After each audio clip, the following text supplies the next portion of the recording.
Very happy to invite Ms. Padma Jaiswal, Secretary, Government of Delhi. I will introduce you, ma'am, and then we can begin with your remarks and questions and answers.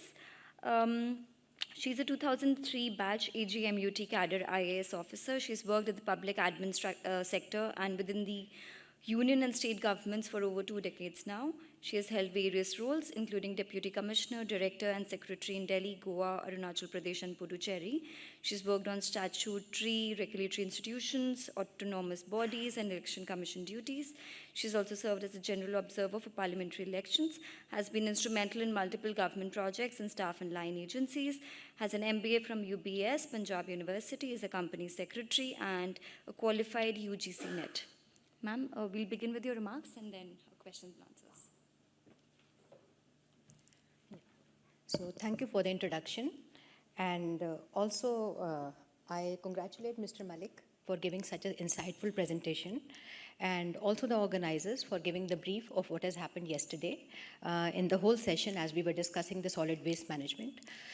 So since before coming to Delhi as my second stint here, I had worked in Goa and Puducherry. So these both places are urban in nature, and also these are small, urban, dense populated areas, and where so much of implementation of government pilot projects have already taken place. So whatever the experiences that I have learned from these cutting edge levels, and also before that I have worked in Municipal Corporation of Delhi for 2 to 3 years during way back in 2010 as Deputy Commissioner. So therefore I had a good, this particular cadre to which I belong is urban in nature, and therefore I have experience about all smart city projects and especially the waste management. Now this particular conference is mainly about waste to energy. Since I have attended many conferences on the solid waste management, they always label themselves as waste to wealth, but then this is about energy. So my focus will be mostly on the energy, and moreover when we are going to generate the energy out of the waste, it is usually the dry waste. We are talking about the dry waste because dry waste can only be converted into energy more suitably in the waste to energy projects. However, now in the recent days, I would just like to spend a few minutes on the energy policy of the Government of India. That government is really focusing a lot in its new energy policy. Now it has given so much of stress to the non-fossil, non-linear sources of energy, and we are also focusing on decentralized grids and how to integrate the decentralized and distributed and all these small projects into the major distribution projects. And also in this particular kind of spirit, what the policy has also done is that they have liberalized and they have privatized most of the DISCOM. Now in Delhi also the Tata Energy is taking care of the distribution and transmission of energy, and they are also leveraging the energy which is produced by the Har Ghar Yojana policy, in which the solar rooftops are generating the energy, and the consumer is also becoming the pro-consumer. So now what is happening is that in the context of this bioenergy policy of the government, there are many feeders. There are many feeders which have been generated and which are feeding themselves towards the common grid for the transmission and distribution. And the rates of the energy have also become very competitive. So when we are discussing about the energy, solid waste to energy projects, we should also be very much mindful about the end-to-end costing and pricing of the energy, because ultimately it is the pricing which dictates and which creates a win-win situation for the producers, consumers, and all the stakeholders, including the regulatory organizations and the government and the policy makers. So cost is the major factor behind which dictates every implementation and execution of the government policy, and therefore cost factor has to be borne in mind. So while we are discussing, we have to be mindful about the solar cost, about the wind cost, and about the other kind of bioenergy and compressed biogas which has been generated. Now India is a very diverse country. After every 10 kilometers, we find that there is a change in the regional context, in the climate, in all these various kind of waste which is being generated. Every region does not create the same waste as it is created in one region. So the policy also has to be decided in a very localized context, in the context of the decentralized and distributed format, because every place it is different. Now since I have worked in so many municipalities, and as per the data of PwC only, that there are so many big and small municipalities which are operating in India. Now as per the data and also as per the various studies which have been conducted by various research institutes, institutes, it has been said that waste to energy projects are not suitable and we should not try to enforce the waste to energy projects in the small municipalities. Why? Because the cost concept and how they are going to leverage that particular waste and how they are going to integrate that energy into the grid becomes a challenge. And it leads to transmission and distribution losses. So therefore, when we are talking about energy, we should see to it that this is being leveraged. We are able to sell our energy. Now, Delhi is a capital. Now, capital has so much of, context and so much of support system, but this is not available in the other places. Like, for example, if we are working in the remote areas or the rural areas, as one of the audience which has raised the question regarding the rural area, the suitability of waste to energy projects in the rural areas, they have to see that the energy which they are producing out of the waste is being, very successfully being utilized, maybe in the form of, like hoteliers, they have been sold to the hoteliers at the right price, or maybe they have been, leveraged as an electric vehicle charging station, or they have been leveraged in the form of some kind of generation of economic activity. So it has to be properly mapped out that how my dry waste has to be converted into energy, will be leveraged, and which will be sold. And are there stakeholders ready to purchase my energy at the cost which I want? So then only the waste to energy programs will be successfully, which will be successful. Now, when I talk about, first of all, I will just spend some time, 5 minutes of time in Delhi about the 4 waste to energy projects which have been installed here. Now, what is happening is that segregation is the need of the hour, but then we are not segregating the waste. Now, if we do not segregate waste within 48 hours of its generation, what happens is that then we cannot, it goes beyond segregation and it loses calorific value. Now, once the waste loses its calorific value and the moisture comes into it, even if we are going to put it into the incinerators, it will not generate that much of waste, and there will be so much of hazardous environmental emissions in the form of lead, cobalt, and so many other health hazards which are going to take place, which is taking place in Delhi at this moment, because the blood tests of this Okhla, of this Timarpur, the people who are residing there, if we conduct the blood and the medical test of those people, they have got such high proportions of lead in their blood, have got such hazardous matters in their blood. The content in their own bodies is so much hazardous. So we have to be mindful that it leverages, that waste to energy projects are leveraging the social benefit, and it is giving the economic impact, and also it is giving us the long-term impact for the development and growth of that area. So this is a very mindful thing. Now, when the government is, in the government's energy policy, government not only is making the policy, but it is also generating the demand, and it also creating the supply. It is working at multi-pronged level in order to facilitate the energy which is available. Now we are experiencing the Iran war. Now Iran war is there, and there will be the shortage of LPG cylinders and the linear form of fossil fuels. Now we will have to take resort of these kind of energy as we are discussing, because India is a generator of agriculture and the municipal waste. Now we can see that already the people in the rural areas have already switched over to these kind of localized energy fuels, non-linear fuels, which are available in their particular areas. So India is very resilient, in its particular overall operational mechanism, and it will be able to switch over very easily from the linear to the non-linear fuels, and the government policy is also facilitating it in the form of, bioethanol, which we are about mixing it in our petrol, and in the form of biodiesel, and the electric vehicles policy push that has been created by the government. So energy is the central and the focal point of the government, and it is going to, leverage, and government is also formulating the India energy stack on the lines of the UPI model. Now what is happening is we are doing peer-to-peer transaction in the UPI. In the same way, we are going to do the peer-to-peer selling and purchasing of energy through the platform of India energy stack, which has been created and which is going to become operational after this particular one year or so. And the pilot projects of this is already started in few major cities and states like Gujarat, like this Karnataka, UP. All these major cities have been selected as a pilot projects for this particular UPI format of India energy stack, and the peer-to-peer transfer of energy will also take place. Now the last point which I would like to mention in this particular context is is about carbon tradings. Now the cost is behind everything. Now we are sitting here and we are discussing about if we are not getting the right cost for the venture which I am undertaking, somehow I will not be having the motivation to carry a particular business venture and activity forward.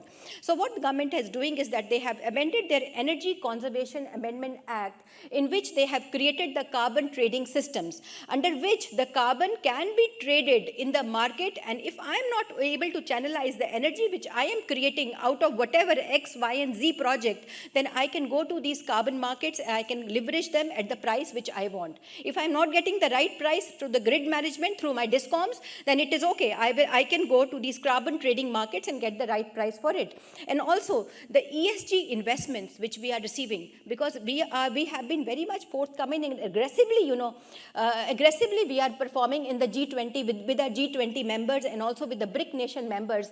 So all these member nations, they are more than willing to participate in the form of FDIs and FIIs in our market. But the only condition is that we have to become more environmental, social, and governance friendly in our compliances. So these carbon markets, these kind of energy reforms, and that we are talking, these kind of non-linear energy creation and formulation policy of the government is leading us to the ESG compliances and frameworks, and which is leading us to more investments and which are going for more innovations and more kind of technological applications. Now I have seen, and I have even spoken in this hall to the various service providers and the developers who are saying that they are developing the software through which they can track and trace the waste which is generated and during the solid waste management. So that is a very welcome step.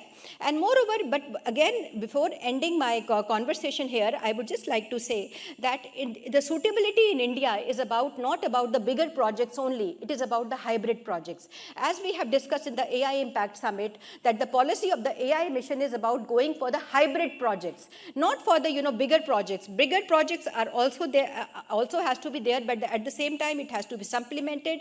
It has to be led by the smaller projects. The smaller, decentralized and distributed projects is the spirit of India, and we have to go by these projects if we want to make anything successful.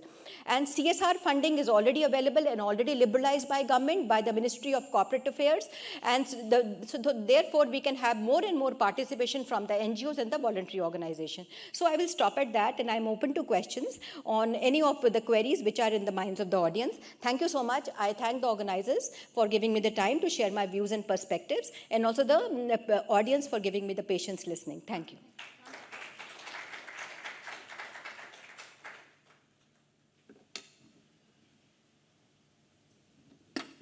What we'll do is a couple of questions from my end, and then we can move to the audience questions.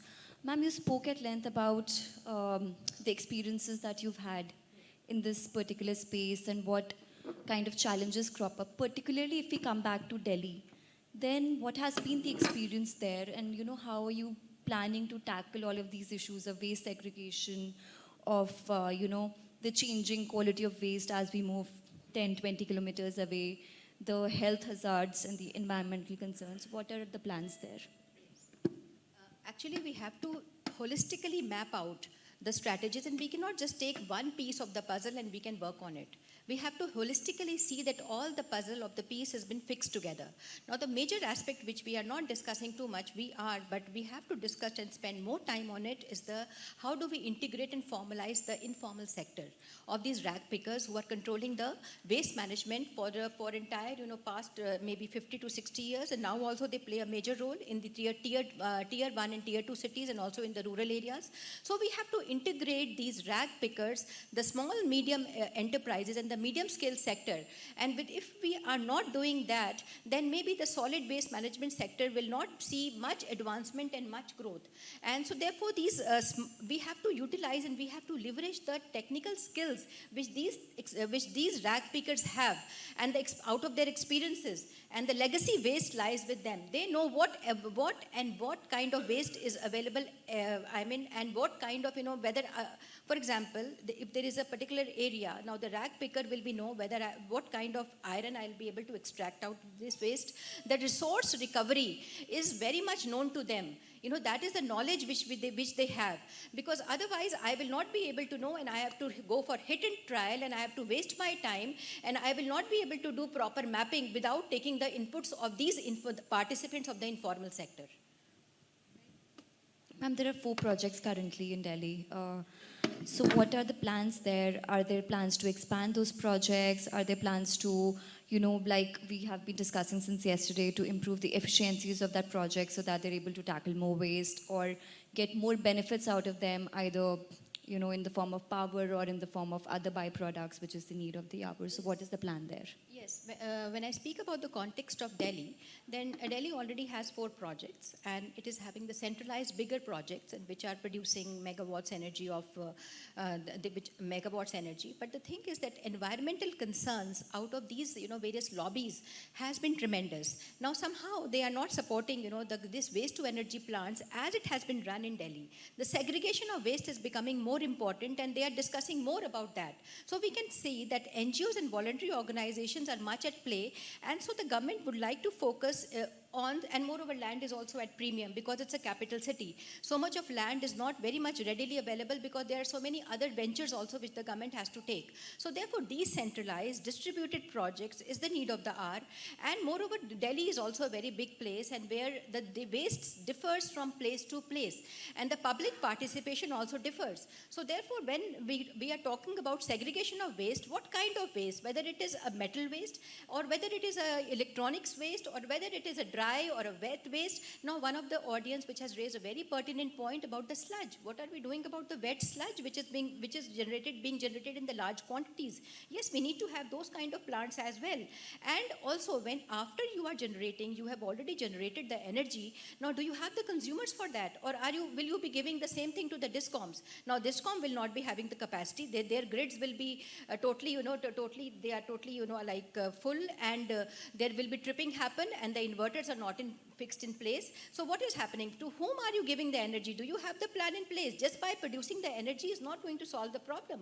You should have the end-to-end calculation of the cost is very important when we think about any project, and not in the piecemeal manner. Ma'am, when we come to the kind of support that is available for developers or private people in this particular space, so apart from whatever the center is doing, is the Delhi government have any additional support for such projects, not just waste to energy but also CBG? Yes. Government is, Delhi is union territory. So all the policies of Government of India are totally applicable to UT of Delhi, that is GNCTD. And there are tremendous and many multiple policies of the Government of India where the energy has been encouraged when it is being produced out of non-linear ways. For example, if there are so many feeders that have come into picture, now since we are discussing only about municipal waste here, but then government is doing so much about the agriculture waste also, which is one of the most major pollutants in Delhi. And moreover, when the government is so much, now since the government has become very facilitative and very much accessible and affordable by all the private ventures, so the developers, the industry, the stakeholders, everyone can come, and everyone are more than welcome to approach the government if they have some plan in mind about how they can solve the problems of the government regarding the environmental issues which have been causing. So if they are, and moreover this now the Iran wars, I think the waste generation industry has got so much of opportunity being created because of this, because our the hospitality industry is totally based on energy, and that too localized kind of an energy. We don't need so much of energy which is very high calorific value as it has been used by the cement and the aluminium plants. We don't need that kind of energy in our cooking kitchens. So therefore this kind of small calorific value waste energy is really very much required and will be in demand now. So I think there is a lot of opportunity which has been created, and any step, and moreover the CSR funding. I would just like to see that we should be very much mindful of that corporate social responsibility funding, where the government has already liberalized the norms. First of all, it was totally connected with the net profits, but now it is being totally connected with the net worth. So net worth means that irrespective of whether the company has earned the profits or losses, they have to contribute 2% of their particular net worth into the corporate social responsibility. So this is really very important, and what is the agency that will be used to implement it? That will be the NGOs and the voluntary organizations, and that has to be different from the objective which the company is having. So this is there are a lot of opportunities, and if you want to take more assistance, you can go to the website of Ministry of Corporate Affairs, where they have listed out that which company is looking for what kind of an NGO and out of what kind of net worth. So all these kind of facilitative things are really available, and companies are also looking for voluntary organizations and NGOs, so that because they don't have the expertise to implement their CSR, so these NGOs, and this is a very good phenomena when you go to the Pune, when you go to Indore. So many NGOs and voluntary organizations have successfully, they have implemented the CSR funding and they have roped in. Now, when I talk about some other help, subsidies are always there to set up a plant. But when I talk about the decentralized plant, then the subsidies will be there, are available, and also the government policy on electric vehicles, which is very much in Delhi. Now, my vehicle, also one of my vehicle is also the electric vehicle.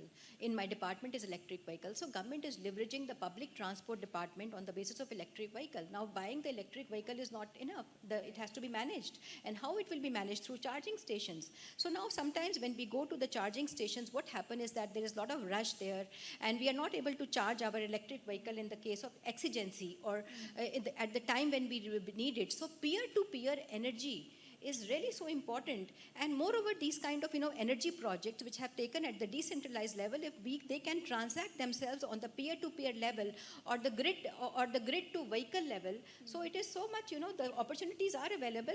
The only thing is we have to identify and leverage it. Yes.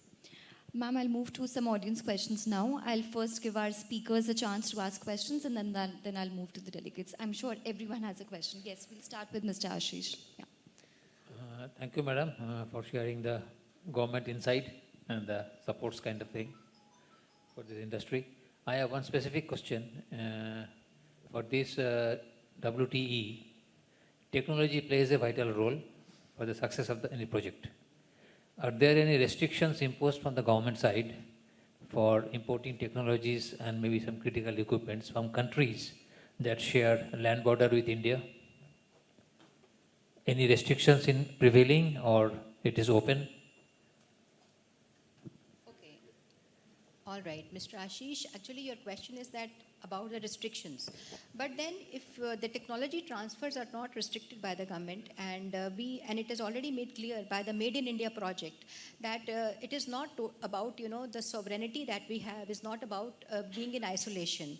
It is also about protecting our small scale industries and medium scale industries, but at the same time we have to take the technology transfers also, which will allow us to immediately accomplish our outcomes. So you have not given me specifically, you have not mentioned specifically about which kind of technology that you have not been able to transfer from the cross border, and because if you can just share the specific details with me, then I will much be able to comment on that. So it is focusing mainly on one country, when I say about sharing land border. So irrespective of... okay. I think there is no restriction as such in the technology transfers. That is what I want to know. Right. Yes. Mr. Malik, the next question. She's just getting the mic to you. You mentioned about having decentralized approaches. Yes. Now, for decentralized approaches, the biggest challenge that we face as project planners is the land availability. Yes.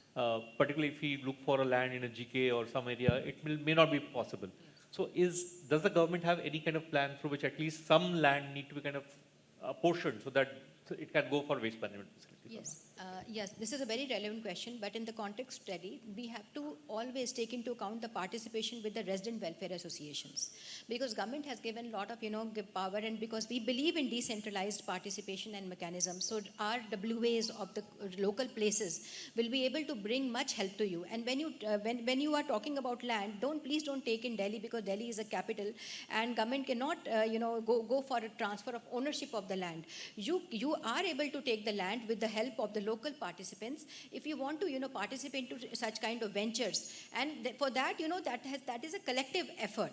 Okay, so for too much focus upon the the ownership of the land, or to get the land on the lease basis for about maybe 20 or 30 years, that will not materialize, because it is after all a capital, and the land is not with the Delhi government. Right. The mandate for using the land recovered from legacy waste. Yes. That is something we see as an opportunity. Yes, yes. As Delhi is slowly recovering the Ghazipur and the site, possibly these land parcels could be Yes, of course. considered. You have to go for the local players, like for example RWA and so many other places. Like Councillor is there, and there is a full-fledged municipality for that. And Delhi municipality is one of the major municipalities and largest municipalities, which is headed by much senior officers as compared to the other places. Mr. Dipesh. Yeah, hi, ma'am. A wonderful session. Thank you for the time today. So, ma'am, my question is about this India energy stack that you mentioned, right? So, how is that evolving? What are the timelines? When will it go live? Yes. The India Energy Stack is a venture of Ministry of Power, and now since the energy is gaining so much of prominence, government is focusing so much of attention in switching over to the biofuels. And also replacement of the energy because of its commitment to the foreign country in the foreign places in the form of climate change, and they want to reduce their carbon footprints. They want to decarbonize, and also at the same time they want to reduce their oil imports bill also. So therefore, energy policy is playing a major important role. And in this particular in the line of this kind of an implementation, the government has come out with India Energy Stack.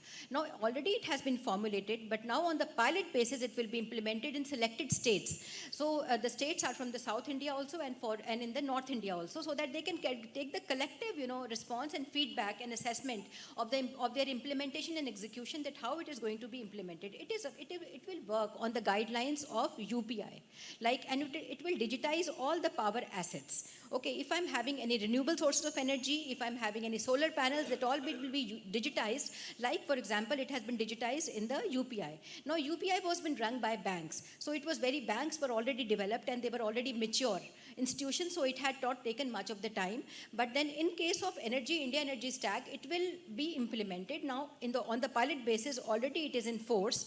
And then out of the feedback which it will develop, then it will create the peer-to-peer lending. Now, this particular thing has been done by keeping in mind the carbon trading that we have to do. The carbon trading and the pricing of the carbon footprint that I am getting. If I am carbon deficit, I can go to the market and I can buy more carbon. And likewise, this carbon pricing will lead me to ESG, implementing of ESG, and which will lead me to more investments from across the borders. Yeah, so ma'am, my second question is connecting to that. We are technology providers. Yeah. We provide the technology to enterprises like the Puma, Decathlon, almost 30 plus large enterprise clients. They use our technology for ESG management. Yes, yes. So all that data is there. So can that feed into this India Energy Stack? Yes, of course, you can feed the data. It is up to you that how you can just, measure because you can manage only when you measure.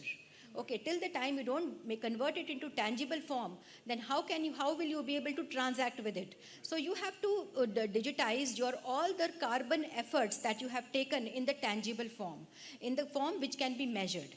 Yes. Yeah, respected Madam, I am Ashok Sharma. You have given a lot of this knowledge regarding this. I just want clarification regarding the environment clearances. Yes.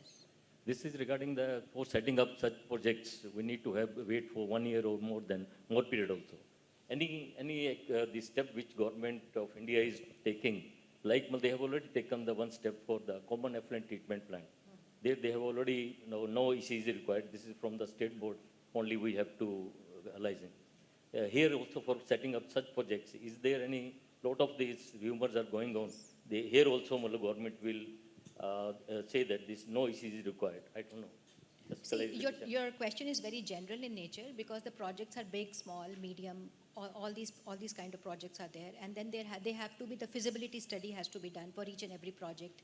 The impact assessment has to be done. Then only particular outcome can be realized as to what kind of projects, what kind of approvals, and in which zone your project is falling. If it is falling on the coastal zone, sensitive zone, all the protected zones, so all these things will have to be seen. So since your project, but overall, generally, if I would like to answer your question, is that everything is online these days. And you get online clearances very easily. And the clearances are not a very big problem for the small projects. If you have a good idea in your mind and the project is small, if it is not hitting any major, sensitive areas, I think there will be no problem in getting the protocols and getting the approvals. Right. Yes, ma'am. Question. Please bring the mic to her. Thank you, ma'am, for highlighting very pertinent points. The basic questions, I again like to reiterate, which we have having for many years, like the formalization of the rack pickers, and because they form the backbone, and still they are in the same state, and occupational hazards and also, and the segregation which we have been talking for years, like awareness at the community level, at the generation level, reduction in the waste, and like even the awareness at the waste collector level, the ULB level, that they don't collect the mixed waste. Yes. So all these things, like which we have been talking about for last many years, but still, and Delhi can show the way to the country. So this is a very pertinent question, and since I have mentioned already about the various kind of policies which the government has taken in order to realize their energy goals, especially the energy which is being realized out of these non-fossil fuels. Okay, so many feeders have been generated out of electricity and the agriculture waste, and government is giving subsidies to set up the solar plants, to wind farms, and bioenergy projects and CNB projects. So all these things, all these things cannot be implemented without the participation of the women who is at the cutting edge level, and also the participation of the people who are at the these rack pickers and the scavengers who are doing the rack picking job. So without their formalization, this particular kind of execution of these projects cannot be done. So I think the things are coming into taking its form and shape, and the formalization of these rack pickers is taking place because they hold themselves a lot of legacy knowledge about the waste that we have that what kind of waste a particular area generates, and so we have to leverage their knowledge and their skills. Yeah. Right. Any questions in the audience on the right side? Yes. Can you give the mic to him? No, over there, second last row. Sarthak, can you stand up, please?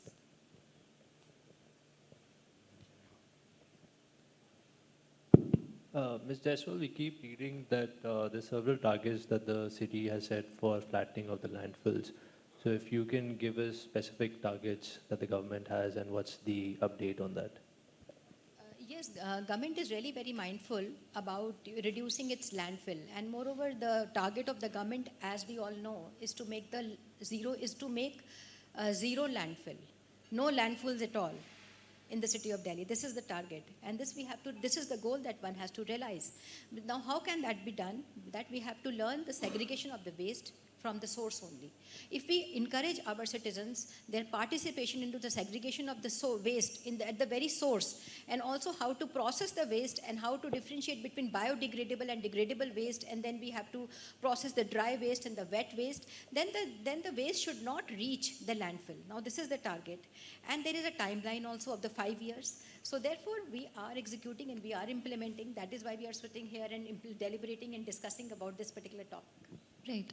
You have another question, Sarthak? Just one clarity on the decentralized projects that you talked about. So are these being planned in Delhi? And Yes, this is a part. Yes, of course, this is a part of government policy. As Mr. Malik has already highlighted in his presentation, that MNRE, Ministry of Power, Ministry of Housing, Urban Development, all these ministries are togetherly and collectively they are taking and participating in these kind of ventures. Right. You Thank please you. go through the rules and the policies of these ministries. Right. So, hello Yeah. नमस्कार ma'am thank you for the insights मेरे दो प्रश्न हैं ma'am regarding the policies just like हम लोग waste energy की बात तो करते हैं लेकिन उसका जो पर यूनिट कॉस्ट की जब बात आती है तो वो थोड़ा हाई जाता है तो आरओआई के सेंस में जब भी कोई भी इन्वेस्टर आने का कोशिश करता है तो कहीं ना कहीं बैंक का पॉलिसी कहीं कहीं के an numbers of things are the hurdles अगर देखा जाए government institution just like NTPC and other जो ऑर्गेनाइजेशन जो पावर जनरेट कर रहे हैं वो आज भी 4 रुपये 5 रुपये पर यूनिट के हिसाब से पावर दे रहे हैं तो वेस्ट एनर्जी को प्रमोट करने के लिए क्या पॉलिसीज़ हैं और क्या आगे मतलब फ्यूचर में गवर्नमेंट क्या इनिशिएटिव ले सकती है regarding the banking side of because it is a high value project 400-500 crore से नीचे कोई प्रोजेक्ट नहीं आते हैं तो उसके लिए just like I seen that की policies if you have any insight on that part Yes, waste to energy projects usually जो Delhi में हैं, they are giving 7 rupees per unit, which is very expensive and highly subsidized by government. But then if you are now seeing the rate of the place, how it is, how this sector is being liberalized. Now government cannot afford to give this kind of subsidies, for the long time, and you have to be very efficient. Now since I have worked in Goa also, and you have mentioned about the Salegaon project, that how they have integrated themselves with the waste to energy project and with the CNB compressed natural gas projects, and also with the other projects of bioenergy. So when you integrate this, you have to come out with some local innovations.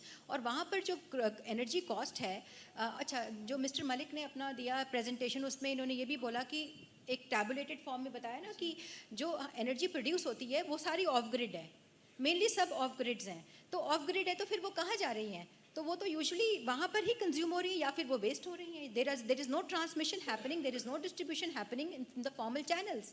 So where these all energy is going. So therefore in Delhi you can find such kind of a thing because it's a capital city. Government can afford to give so much of subsidies. But जैसे as and when you go through the other parts of India, you will find that such kind of support, is very difficult to realize. And moreover, the waste to energy projects have to become very efficient. Now, Delhi mein jo waste to energy projects, and they are giving so much of fly ash. Fly ash is all around. You can just inhale so much of carbon monoxide and dioxide into the nature. So because क्यों है उसमें metal waste भी है, उसमें सभी तरीके का moisture भी है, उसमें सारा waste है उसमें. तो इसलिए you have to, and now the waste to energy plant which is in the Salegaon, Goa, the cost is very less. And at the same time, उसका जो environmental hazard है बिल्कुल भी नहीं है, as it has been seen, because the proper segregation of the dry and the wet waste is taking place. So therefore, you have to really map out properly, and efficiency and effectiveness have to be ensured in the project. Then only you will be able to realize the waste. If you are generating clean energy, you are having the more bargaining power than the project which is not generating clean energy and which is just operating out of functionality. Right. Ma'am, yeah, I think there are two more questions. Ma'am, I'll go to the gentleman first and then I'll come to you. Good morning ma'am. Ma'am अभी तो हम लोग जो current में situation चल रहा है उसके बारे में हम लोग बात कर रहे हैं, लेकिन जो पहले से वेस्ट कलेक्टेड है, जैसे गाजीपुर की ही बात कर रहे हैं, उनके बारे में क्या गवर्नमेंट स्टेप्स ले रही है? No, this is legacy waste is very important, and when we are working in the government or in the public sphere, nothing is greenfield. Everything is legacy and everything is brownfield. So legacy field is legacy waste जो already collect हो चुका है landfill में, that has to go through incinerators, or we have to apply first level of technology and the second level of technology to convert it into it has to be processed through that. Incinerators तो बहुत ही insufficient हैं, which has been realized. Yeah, it has to be, it is either now at this point of time, it is either given to the cement plants, to the fertilizer plants, big fertilizer and cement plants for its processing, for generating the calorific value and also to generate heat, or it has been given to various kind of other aluminium and very big plants. So now this is the only thing, and not many projects are in the pipeline, because in Delhi is small place also. The Delhi is having a small width area, but then population is huge, it is very dense, land is at premium. So the government is thinking on the lines of, just applying the first level of technology, first generation or second generation technology to get rid of it. As you were saying that we are importing the technology for that, to establish any of those technology people to establish their ONMs here so that this particular technology can be created, and also we are leveraging it with the IIT. If the IIT people are here, they will be able to support me that the government is working with academia to find out as to what can be done, to deal with this kind of legacy waste, Right. which cannot be segregated now. Ma'am, the last question from your You side. just told about the IT. So I am from IIT BHU. So we are also working on piloting technologies, and our startup grants are also there. So various R&D studies and all that we are working. But of course, the collaboration is required. The academia government exchange, academia industry exchange, that linkages are very much required. Yes. And the question I wanted to ask is about the groundwater impact, whatever the unscientific or scientific disposal of waste is there in Delhi or other areas, what is the impact? Delhi is adjoining Ghaziabad and Faridabad, the NCR is there. So, and on the Delhi itself, what is the impact on the groundwater due to various waste dumps or unscientific or scientific waste landfill or other waste? There has been so much of pressure on the soil of Delhi with regard to population. and also that it's so much unscientifically it has been done. The leaching of soil has taken place. All the waste, especially in the Ghaziapur project, there are various scientific reports also that there's so much of, the toxic fumes and toxic fly ash and all these kind of toxic distilleries, they have entered into the soil and they are degrading the land. So for the rejuvenation, there are many projects which have been done. One of the project is the Yamuna Reclamation Project. Under that project, so much of money has been, given by the central government, and maybe the government is talking about the leveraging the technology, first and second generation technology, so as to set up their plants, so as to reclaim this kind of soil and groundwater. Right. Ma'am, before we end this session, and there's so many people over here who actually belong to Delhi, what would be your request or message to them regarding especially segregation of waste at their own households and all of those things? Yes. See, segregation of waste, we all know and we are very much aware about, since we have seen the things happening on the ground. I myself, segregate my waste, at my house. I have, even dug a pit in my garden where I keep all the biodegradable waste there, and also only I give the dry waste to my sanitary collector or the rag pickers. So this is the kind of thing, and moreover the fluid and we have not spoken about the medical waste, which is very, very hazardous. And these kind of medical waste of the body fluids which is being generated in the house, what are we doing about it? These are going into the incinerators and the soil, and these are creating so much of hazardous lead, cobalt, chromium, any kind of metals on the ground. So we have to really go focus on the segregation of the waste. There are 40 kinds of segregation of waste. We have to categorize it in 40 places, 40 categories, but then we have not achieved even 2 or 3 as of now. So what we should do is that we should take it on our own behavioral responsibility, that we should always try to segregate the waste of our at least household. That will make a lot of difference. Right. And ma'am, before we end, just one final question or comment from you. Has the Delhi government been taking active steps to engage with RWAs or to at least make them aware about waste segregation? Not to make them aware. They are making the people aware, and it has been sent an incumbent upon them that they have to do some kind of participatory mechanism and policies of the government of India. They have to do the execution at the government level, and which they are doing also. Yes. Okay. Yes. Now that you have the 2026 rule, Yes. that is mandated that if you are RWA generating more than 100 kgs of waste, Yes. you have to first register and treat your waste, particularly the organic waste, at your site. Yes. It was a voluntary thing earlier. Now it's a mandate. But is that being monitored? It's just started. Right. So Okay. so which means that onwards this has to be kind of taken on board. Moreover, we have also, government has issued the circular economy rules also. So circular economy rule says that how I reprocess and recircle my waste, that I can use that particular waste in the form of raw materials in my next stage when I start. So I don't know how far we have succeeded in using that kind of a waste to again use it as a raw material. So, but then I would be much more than happier if we at least process our waste and segregate it to dry and wet waste. Yeah. Right. With that note, we're going to close this session. Thank you so much, Mrs. Jaiswal, for an excellent session and for staying engaged with our audience. A big hand for her, please. Thank you.